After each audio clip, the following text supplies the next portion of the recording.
বনগাঁ শহরের রেস্টুরেন্টগুলিতে খাবারের গুণগত মান ঠিক আছে তো?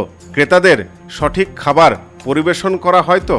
বেশ কিছু অভিযোগের ভিত্তিতে এদিন বনগাঁ শহরের বেশ কয়েকটি রেস্টুরেন্টে অভিযানে নামে রাজ্য খাদ্য সুরক্ষা দপ্তর।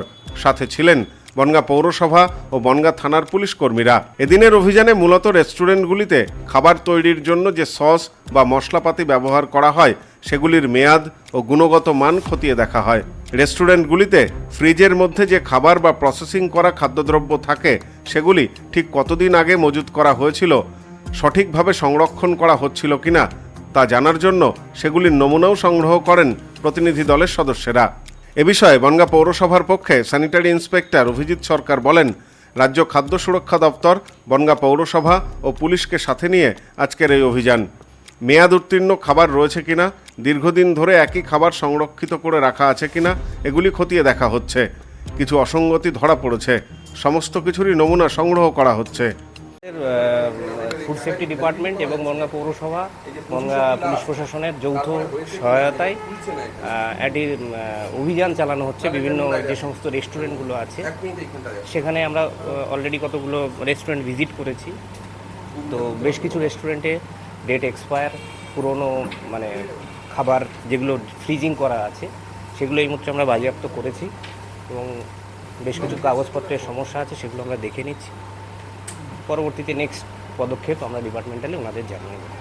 জানা গেছে এদিন বনগাঁর বেশ কয়েকটি রেস্টুরেন্টে যান প্রতিনিধি দলের সদস্যরা। অনেক জায়গাতেই ফ্রিজে রাখা মাংসের গুণগত মান নষ্ট হয়ে যাওয়ার অভিযোগ উঠেছে। কোথাও মেয়াদ উত্তীর্ণ সস, কোথাও আবার দীর্ঘদিন ধরে ফ্রিজে সংরক্ষণ করে রাখা গ্রেভি পাওয়া গিয়েছে বলেও জানান প্রতিনিধি দলের সদস্যরা। এ বিষয়ে জেলা খাদ্য সুরক্ষা দপ্তরের আধিকারিক প্রসেনজিৎ বটব্যাল বলেন, অনেক ফ্রিজে মাটন আছে দীর্ঘদিন ধরে, আনহাইজেনিক প্রোডাক্ট রয়েছে। যে ফ্রিজগুলিতে স্টোর করা হচ্ছে তার অবস্থা খুবই খারাপ। আমরা পুরো বিষয়টি খতিয়ে দেখছি। বিভিন্ন জায়গায় মনে হচ্ছে মাটনগুলো একটু ঠিকঠাক নেই বা আনহাইজেনিক কিছু কন্ডিশন রয়েছে, এক্সপায়ার্ড কিছু প্রোডাক্ট।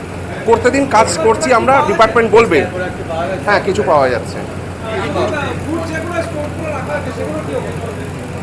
ফ্রিজের অবস্থা অতীব খারাপ, কারণ গ্রেভি বা সস বা কিছু সেমি কুক ফুড পাওয়া যাচ্ছে যেগুলো খুব একটা ভালো কন্ডিশনে রাখা নেই, ডিসকার্ড করা হচ্ছে।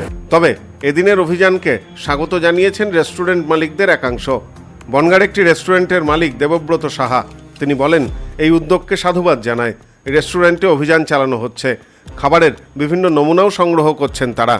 বনগাঁ পৌরসভার থেকে ফুড ডিপার্টমেন্ট থেকে এসেছে চেকিংয়ের জন্য, ওইটা খুবই ভালো উদ্যোগ একটা। তো তারা চেক করেছে আমাদের ফ্রিজে, যেটা রান্নার পর ফ্রিজ করা ভালো রাখার জন্য যে ফ্রিজে মাংস রাখা থাকে, তো তারা স্যাম্পেল নিয়েছে, বাকিটা তারাই জানাবে। সেগুলো আমরা কোনোটা ইউজ করিনি, কোনোটা ফেলা ছিল, সেখান থেকে তারা নিয়েছে, ওটা এক্সপায়ার রয়েছে, ওটা ইউজ হয়নি, সিল প্যাকই রয়েছে ওগুলো। সব্যসাচী ভট্টাচার্যের report, news no man's land, Bongaon. Sampriti guest house, hotel and restaurant. সমস্ত আধুনিক সুবিধাযুক্ত AC double bedroom, standard double bedroom, twin bedroom, deluxe double bedroom. আমাদের হোটেলেই রয়েছে বাঙালির খাবার সহ মাল্টি কুইজিন রেস্টুরেন্ট। শহরের মধ্যে অথচ সম্পূর্ণ নিরাপদ পরিবেশে থাকা খাওয়ার একমাত্র ঠিকানা Sampriti guest house, hotel and restaurant, Chakdah road, টবাজার, বনগাঁ। ফোন 03215257603।